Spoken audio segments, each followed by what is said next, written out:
देखो मैं नारा लगाऊंगा और नारा ऐसा होना चाहिए, दोनों हाथ उठा के, जैसा लखनऊ में लगा लगा ना। हाँ, लखनऊ में जब नारा लगा तो प्रशासन रोक गया। ये कह रहा भाई यार ऐसा नारा आज तक नहीं देखा। 15 मिनट में सारी फिल्म देख ली प्रशासन, 15 मिनट में। तो मैं ये कह रहा हूँ कि सीओ साहब हमारा ज्ञापन लेने के लिए आ रहे हैं, तो उसके लिए जो है एक अपना एक ऐसा दिखा लो कि भाई हमको ये लोग ये ना कहें कि ये तो आपस में बट रहे हैं, एक दूसरे पर टच कर रहे हैं। ठीक है, तो ये हम जिस पर टोपी है वो टोपी लगा ले अपना। हाँ बिल्कुल सही बात है, ये अपना जो है एकजुटता दिखावें, ठीक है ना। क्योंकि हमारी जो ताकत है, हमारी ताकत में क्या है, 2 हथियार है, एक नारा और एक लाठी। टोपी तो है ही है, लेकिन नारा अगर टोपी लगा के, सुनो, टोपी लगा के अगर नारा नहीं लगाया तो बेकार। टोपी की ताकत में अगर नारा नहीं है तो आवाज में दम नहीं है। टोपी लगा के बैठे कोई दिक्कत नहीं है। ये टोपी बहुत संतुलन लगा रखी है, कुछ किसी को पूछ रहा है बताओ, यही टोपी लगा रखी है। दुनिया भर की दुकान खुली बैठी है, 40 राष्ट्रीय अध्यक्ष तुम्हारे बुलंदशहर में बैठे, कोई पूछ रहा है उन्हें। आवाज की कीमत है, आवाज की। लेकिन आज संगठन, वो तुम्हारा संगठन काम कर रहा बुलंदशहर में, जिसकी आज भारतवर्ष के कोने कोने से आवाज आ रही है। मुख्यमंत्री भी तुम्हारी बात सुनना, बुला के मुख्यमंत्री तुम्हारी बात सुनना। किसी को ना पूछ रहा मुख्यमंत्री या प्रधानमंत्री, तुम्हें पूछ रहा, तुम्हारे कहने से सारे काम करवाएं। बिजली विभाग ये जानता है कि भाई ये जो फ्री बिजली किसानों को मिल रही है आज, इसको दिलाने वाला कोई और संगठन नहीं है, केवल और केवल आपका संगठन है। ये वही बिजली विभाग है, ठीक है। अच्छा भैया, मैंने देखा थोड़ी सी मुझे तबीयत सी खराब लगी, मैंने आपको टोका इसलिए क्योंकि अगर कोई भी काम ये कर भी रहा तो बिना ऊपर के उससे नहीं कर रहा। ये मैं पहचान लिया, ठीक है ना। ठीक है, तो भाई साथियों, मैं नारा लगाऊंगा, किसान यूनियन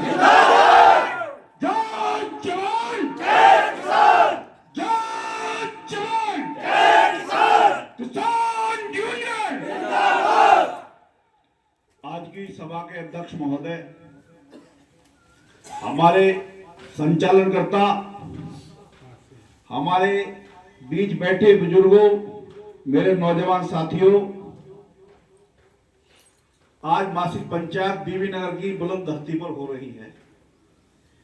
और मासिक पंचायत ऐसे समय पर हो रही है कि अगर 10 तारीख हमारे नजदीक भी ना होती तब भी हमें एक मीटिंग करनी पड़ती। ऐसी विडंब स्थिति आपके पास आज की डेट में आई हुई है। देखो, छोटी छोटी शिकायत रोज चलती रहती है, इनका बोलबाला बंद नहीं होएगा। छोटी शिकायतों का तो बिल्कुल निस्तारण निश्चित होना ही होना है। लेकिन जो किसान, जिस किसान की प्रशासन द्वारा नाल काट दी जाए, सर्वप्रथम वो मामला पहले। हम सब लोग यहाँ पे जितने बैठे हैं, हम सब भाई भाई हैं। हम आपस में रोज लड़े हैं, एक दूसरे से कोई गिला शिकवा है हम अलग में उतार लेंगे, निकाल लेंगे, लेकिन सबके सामने उसका छिलाना ना निकाला जाए। ओके, अगली बात ये आती है कि आज का जो मीटिंग का मेन मकसद है, हमारे संचालनकर्ता ने बताया, ये पाकिस्तान हिंदुस्तान का जो युद्ध चल रहा है, हमें अपने फौजी भाइयों को हौसला अफजाई करना चाहिए। और ये भी बात सामने आएगी, पुतला फूका जाना चाहिए। लेकिन पुतला तो जब फूके तो पाकिस्तानी फुकरा निकाला। पाकिस्तान में आग लग रही है, पुतला में क्यों आग लगाओ? ओरिजिनली जल रहा होगा, ओरिजिनल जल रहा। ठीक है, तो देखो, भारतवर्ष आज की डेट में वो देश है जिसको, जो हमारे पूरे संसार के धनुर्धारी बड़े बड़े राजा हैं, जैसे कि रूस का राजा और अमेरिका का राजा, ये दोनों की नजर किस पे है? तो हमारे भारतवर्ष पे। हाँ, ये परमाणु संपन्नशाली देश है, इसको छेड़ना बहुत टेढ़ा है, इसलिए वो सब मित्रता चाहते हैं। वो मित्रता चाहते हैं, वो कह रहे हैं हम तेरे साथ, हम तेरे साथ। क्यों है वो इसलिए है कि ताकि साले हम पर दिक्कत आ गई तो इसका हम भी साथ ले सकते हैं, सपोर्ट। ओके, ये बात है, तो कोई दिक्कत नहीं है। युद्ध चल रहा और हम जो सरकार के साथ हैं, अपने फौजी भाइयों के साथ है, तन मन धन है। चाहे हमें अपनी जनानियों के वो बेच के कुंडल और सोना चांदी पैसा पहुंचाना पड़ जाएगा, तब भी हम पीछे ना हटे। लेकिन मेन बात अब इस पे आ जाओ, तहसीलदार शाना, प्रधान जी तहसीलदार शाना। मुझे एक तो यूं खुशी भी हुई कि हमारे जो शाना के जो यशपाल भाई साहब हैं, तहसील अध्यक्ष है, इन्होंने वहाँ पे धमकाया उसको। लेकिन एक मुझे ये भी टीस रही कि एक इंस्पेक्टर ने उंगली उठाई हमारे कार्यकर्ता, ये बर्दाश्त नहीं है। हमारे संगठन में अगर किसी व्यक्ति ने भी किसी को कुछ बोल दिया, चाहे वो इलीगली बोल दिया, तो हम सबसे पहले अपने कार्यकर्ता के साथ ऐसा कुछ भी बोल दिया, उसके बाद में चाहे अपने कार्यकर्ता को तुम अकेले मिल जाकर घूट लो, लेकिन उस समय पे अपनी ताकत को बांटो मत, ये मत दिखाओ प्रशासन को कि भाई हाँ ये इसके खिलाफ है, सारे के सारे हम में बंटवारा हो गया, टुकड़े हो जाएंगे, टुकड़े हो गए। तो कहने का मतलब ये है, कोई बात नहीं है, कुछ आपकी जो है वो है, उसको हम बैठकर निपटाएंगे आपस में। लेकिन मैं आपको बता देना चाह रहा हूँ, समस्याएं बहुत हैं, ये माता जी की जो समस्याएं हैं, ऐसी समस्याएं इस बीबी नगर ब्लॉक में बहुत हैं, सियाना क्षेत्र में बहुत है, पूरी तहसील क्षेत्र भरा पड़ा है, शिकायतों का अंबार है।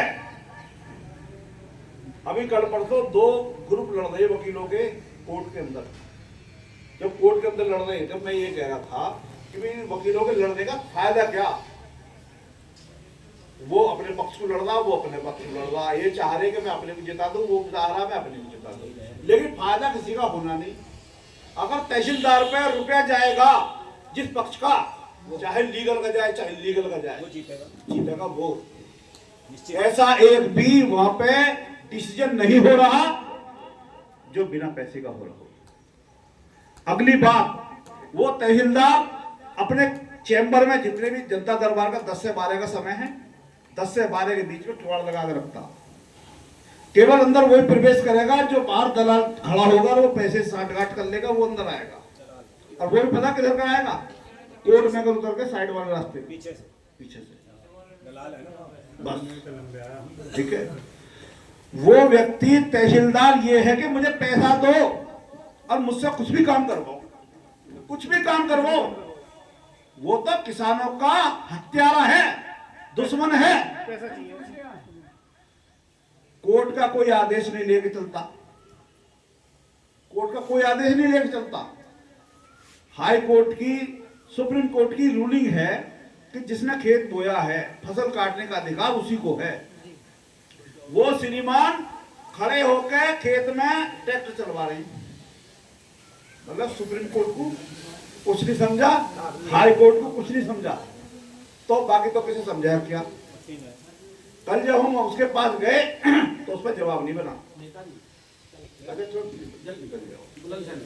निकल जाओ, उसका कोई जवाब नहीं बना।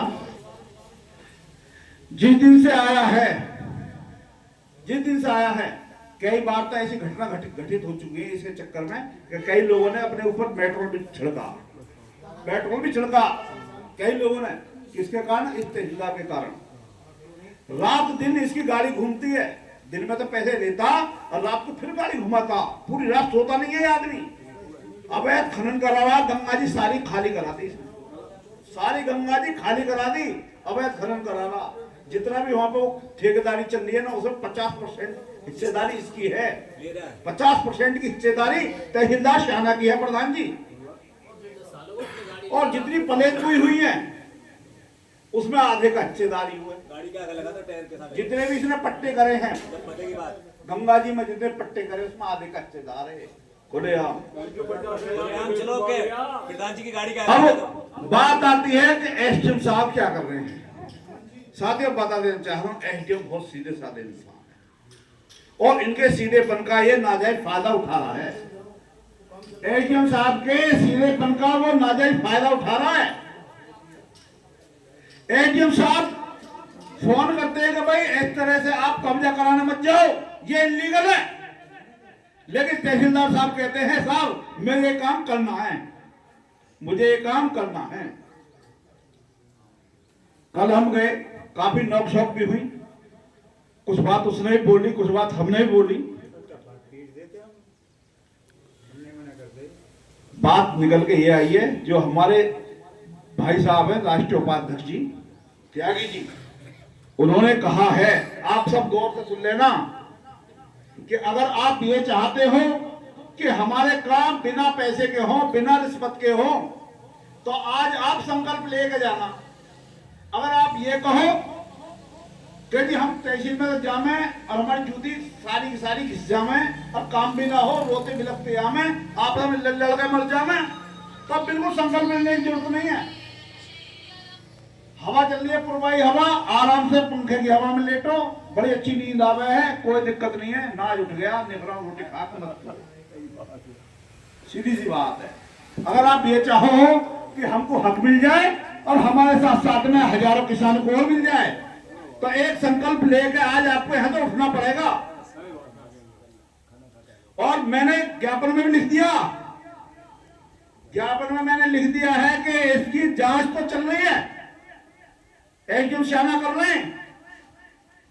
आज तारीख है 10 तारीख प्रधान जी, आने वाली 19 तारीख में ट्रैक्टर मार्च निकाला जाएगा तहसीलदार श्यामा के खिलाफ।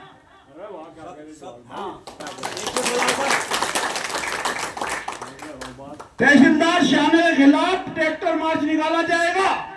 गांवों से हमें घूमना पड़ेगा, गांव गांव। देखो कितने दिन है आज, 10 और 19, 8 दिन तो बीचों मानो ही, एक हफ्ता ही है। एक हफ्ता हम सबको गांव गांव जाके और इसकी नीति को बताना है, तहसील में क्या चल रहा क्या नहीं चल रहा।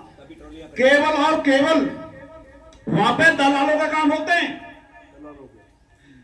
अगर दलालों के काम ना होते तो आज आपके बीच इतना आक्रोश ना होता। आज आपके अंदर अगर टीस है, आपके अंदर गुस्सा है, तो उसका कारण है कि दलालों के काम पैसे कम पे हो रहे हैं और किसानों के काम नहीं हो रहे।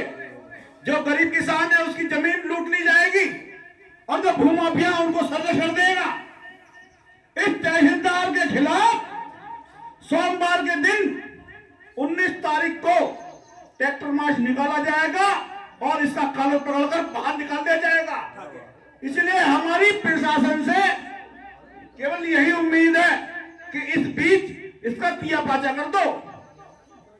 इस बीच अगर इसका तिया पाचा कर दिया, इसके खिलाफ कार्रवाई कर दी, इसको बर्खास्त कर दिया, बर्खास्त से अलग, बर्खास्त से छोटी हमारे पास में कोई कार्रवाई होनी नहीं चाहिए। हमें इससे छोटी कार्रवाई बिल्कुल बर्दाश्त नहीं। अगर आप एक दरिंदे, ये तहसीलदार नहीं है,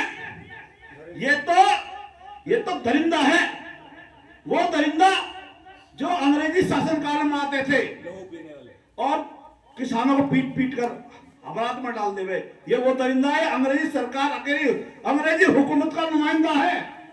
हमें इसको मुंहतोड़ जवाब देना है। ऐसे गुंडों को तहसील में रखने का कोई अधिकार नहीं है। हम ऐसे तहसीलदार का बहिष्कार करते हैं। आप एक बार कसम खा के यहां से उठोगे, वरना कोई दिक्कत नहीं है, काम वही होगा। ये बताओ उसके खिलाफ कार्रवाई होनी चाहिए या नहीं होनी चाहिए? होनी चाहिए। कैडी होनी चाहिए। हम ये दूसरी बात ये पूछते हैं, हम कोई किराए के तो नहीं है? नहीं। तन मन धन इसके लिए पूरा लगा देंगे। और देखो साथियों, मुझे आपने चुना है, कुछ बात देख के चुना।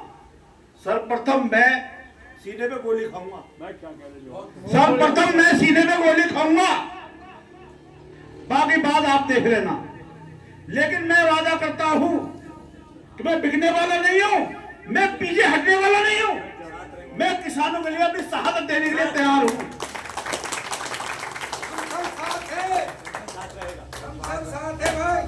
देखो जांच बैठ गई है, एप्लीकेशन ले ली है, लेकिन मुझे लग रहा है गड़बड़ झाला जरूर करेंगे उसे बचाने की। गड़बड़ झाला जरूर करेंगे। मुझे ये बताएगा तहसीलदार और उसके जिसने वो भेजा है कि जी ये इस आदेश पे गया है, इस आदेश पे इसने वहां पे कब्जा दिलवाया। वो कब्जा दिलवाने का हमें आधार बताएगा कि किस आधार पर तू कब्जा दिलवाने गया, कौन से कोर्ट का आदेश है। अपने कोर्ट का आदेश होता, एसडीएम कोर्ट का आदेश होता, सिविल का आदेश होता, सुप्रीम कोर्ट का, हाई कोर्ट का, सेशन का, कौन सा आदेश पे गया तू वहां पे? सोच लिया ऐसे में काम करा देता हूं, तो मैं बता रहा हूं बहुत किसानों की जमीनें दबी पड़ी हैं। 3 बीघे 50,000 मांग किसी वकील को कोई जमीन देने की जरूरत नहीं, 50,000 ये तहसीलदार दिलवाएगा जाकर सबका कब्जा। चल भाई हमारे वहां पर दब रही है इतनी जमीन, दिलवा हमारा कब्जा। सेक्शन 24 है डोलबंदी का कब्जा, सॉरी डोलबंदी का मुकदमा डलता सेक्शन 24, जिसमें रकबा पूरा करने का पैमाइश सही है, निशानदेही। तो जब सर्वप्रथम उसका जो ऑर्डर होता है वो निशानदेही करने जाता, कौन जाता? लेखपाल और कानूगो। जब लेखपाल कानूगो जाते हैं तो सबसे पहले उसकी नाप करके निशान लगाते हैं, कच्चे निशान, पक्के नहीं, कच्चे निशान, और उसकी रिपोर्ट पहले एसडीएम साहब को सौंपते हैं। ये होता, वो साहब क्या कर रहे हैं, उससे भाई सेक्शन 24 डाल दीजिए, उसका डालने के पहुंचे और वो ट्रैक्टर चलवा दिया। मैं कह रहा हूं अगर आज हमारा खतौनी में नाम तो है लेकिन मौके में जमीन नहीं है, तो वो सेक्शन 24 कोई आधार नहीं है जमीन लेने का। वो तो उसका आधार है जो हमारे पास जमीन है मौके पे कम है, तो हम सेक्शन 24 से उसका रकबा पूरा करने के लिए डाल सकते हैं। अगर मौके पे ही नहीं है तो सेक्शन 24 कौन सा आधार है, इसका जवाब तहसीलदार या उसका जिसके आदेश पर गया वो देगा।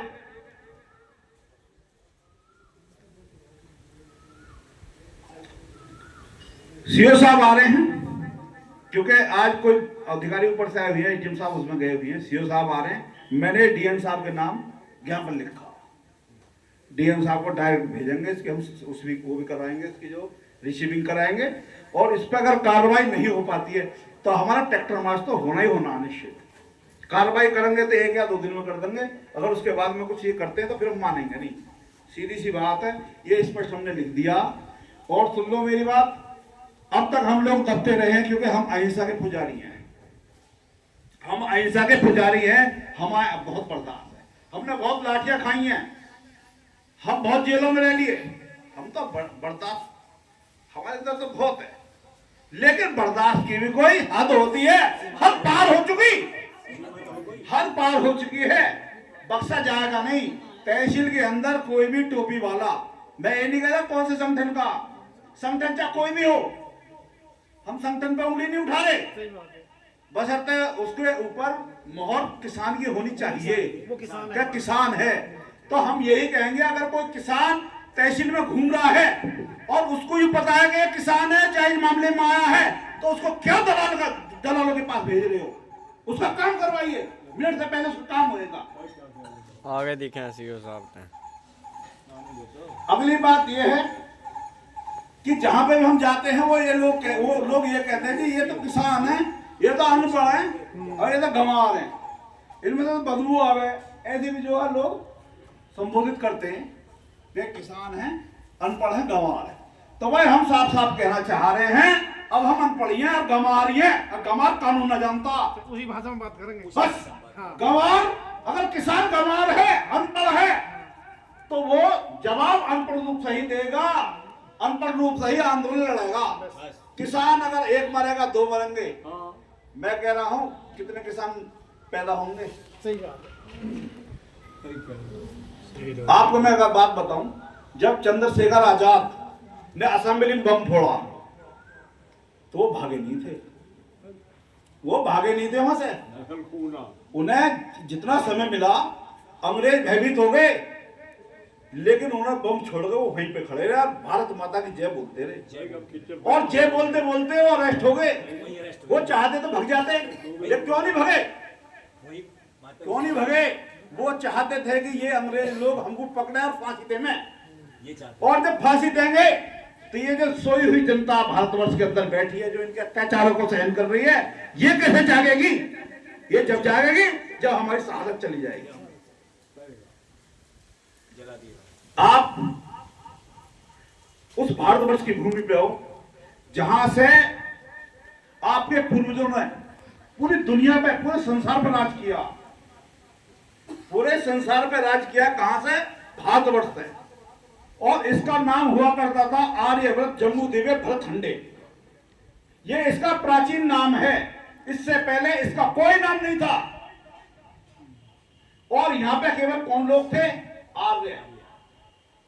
आर्य लोग थे, लेकिन अज्ञानता के कारण आप अपने आप को भूल गए। आप वही आर्य हो, आप वही आर्य हो। आज आप सब लोग जातिवाद में बट गए, सब अपने आप को जातिवाद के झंडे के नीचे ले गए। आप वही आर्य हो जिन्होंने पूरे संसार पर राज किया है। और आज हम तो और लोग राज करते हैं, दरिंदे लोग राज करते हैं। अरे आप तो वो हो, आपके पूर्वजों ने शेरों के दांत खट्टे कर दिए, उखाड़ दिए दांत, खेले हैं, उनसे क्या डरेंगे गुड्डो बदमाशों से?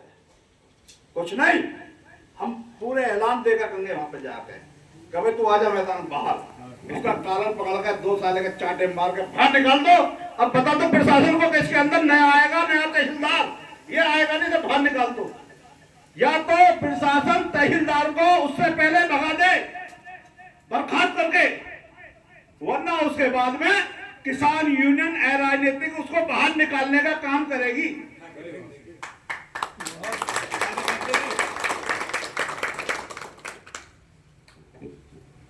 प्रधान जी और कुछ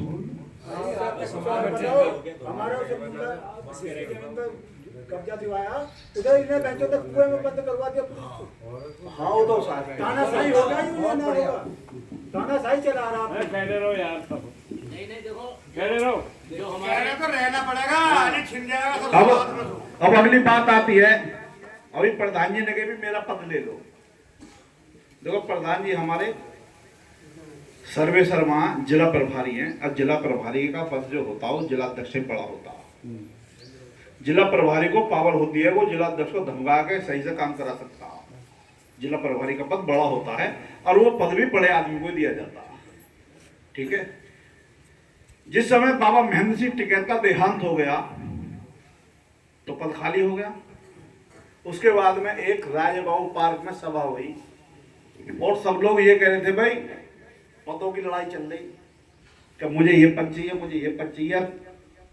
गुटबंदी होनी शुरू हो गई। आपको सबको पता है कि बाबा महेंद्र सिंह टिकैत के बाद में गुटबंदी जितनी संगठन बने जय बने, उनसे पहले कोई संगठन नहीं था। एक ही था। विरोध के सुर उठने लगे, पटवारी की बात चलने लगी कि मुझे ये पद चाहिए, मुझे ये पद चाहिए, मुझे ये पद चाहिए।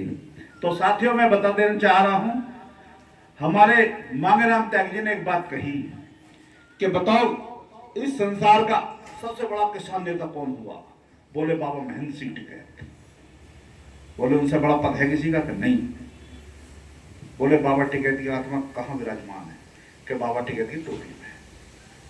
बोले जिसने बाबा टिकैत की टोपी ओढ़ ली वो अपने आप को बाबा महेंद्र सिंह टिकैत माने, इससे बड़ा पद नहीं है। पद नहीं है। तो जिसने बाबा टिकैत की टोपी ओढ़ ली उसको कोई पद लेने की जरूरत नहीं है, वो अपने आप में बहुत बड़ा पदासीन व्यक्ति है। सच्चे दिल से। तो पदों की तो लड़ाई छोड़ दो, पदों की लड़ाई छोड़ दो, केवल एक किसान के झंडे के नीचे आ जाओ तो आपको हक मिलेगा, वरना ये गुंडे, ये लुटेरे ये आपको छोड़ेंगे नहीं। ये मैं आपको बताऊं। जय जवान जय किसान।